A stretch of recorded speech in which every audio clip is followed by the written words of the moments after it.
আসসালামু আলাইকুম রহমতুল্লাহি ওবরাকাতু। আমি কিছু বিষয়ে কথা বলার জন্য আপনাদের কাছে আসলাম, উপস্থিত হলাম।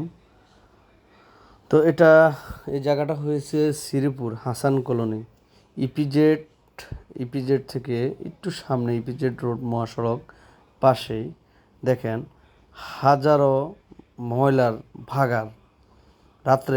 রাতের বেলা এই ময়লাগুলো ফেলে রাখা হয়। তো এটা দেখানোর উদ্দেশ্য একটাই, আমি আপনাদেরকে বোঝাচ্ছি। এখান দিয়ে একটা রোড আছে, এই রোডের কারণে, এই ময়লাগুলোর কারণে পুরো এলাকা শ্রীপুর হাসান কলোনি ছোট্ট একটা এরিয়া, হাজারো মানুষের বসবাস। খুবই ছোট্ট একটা এরিয়া, হাজারো মানুষের বসবাস এখানে। তো এখানে এই ময়লাগুলোর কারণে ড্রেনটা অফ হয়ে যায় এবং ড্রেনের কারণে এই জলবদ্ধতাগুলা ভোগান্তি মানুষের সৃষ্টি হয়, এই ভোগান্তিটা সৃষ্টি হয়। তো এই জায়গাটা হচ্ছে Phoenix quarter road, Hasan colony, EPZ সংলগ্ন। তো এই রোডটা হাজারো মানুষের বসবাস, হাজারো মানুষ এখান দিয়ে যাওয়া আসা করে, জীবিকা নির্ভর। এখানে কিছু দোকান আছে, ব্যবসায়িক আছে, ক্ষুদ্র ক্ষুদ্র কিছু ব্যবসায়িক আছে।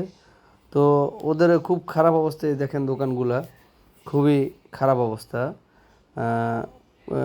বুক আপনার কোমরের উপরে পানি, দেখেন হাজারো মানুষের ভোগান্তি। তো আমি আমাদের সাভার এমপি বাবু সাহেবকে, স্যারকে দৃষ্টি আকর্ষণ করে বলতেছি যে আপনারা প্লিজ এই পানি নিরসনের ব্যবস্থা করেন।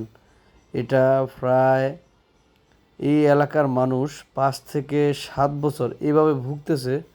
তো আশা করি আমার ভিডিওটা আপনার কাছে যাবে কি না আমি জানি না। তো আপনার দৃষ্টি আকর্ষণ করছি স্যার, আপনি আমাদের এমপি, আপনি এই ছোট্ট একটা পানির সমাধান, প্লিজ ছোট্ট একটা পানির সমাধান আপনি করার জন্য আমি আপনার কাছে আকুল আবেদন জানাচ্ছি।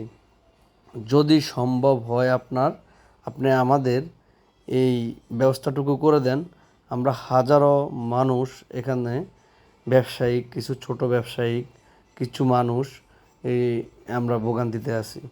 যাওয়ার কোনো স্কোপ নাই, ঘরে বাসায় ভিতরে পানি, পানি হাঁটু সমান পানি। এই দেখেন ব্যবসায়িকদের কি একটা অবস্থা, ব্যবসা করে খাচ্ছে হাজারো মানুষ, যেহেতু ইপিজেড সংলগ্ন এরিয়া, তাতে আমাদের খুবই কষ্ট হচ্ছে। তো আপনার দৃষ্টি আকর্ষণ করতেছি, আবারও বলতেছি স্যার, আপনার দৃষ্টি আকর্ষণ করতেছি, আপনি প্লিজ আমাদের এই শ্রীপুর হাসান কলোনি রোডটাকে আপনি সুদৃষ্টি দিবেন এবং আপনি লাখো হাজারো মানুষের দুর্ভোগ থেকে উদ্ধার করবেন। এটা আমরা আপনার কাছে কামনা করি। সহযোগিতার হাত বাড়িয়ে দেন এবং আপনার মাধ্যমে মানুষ উপকৃত হোক, এটাই আমরা চাই। তো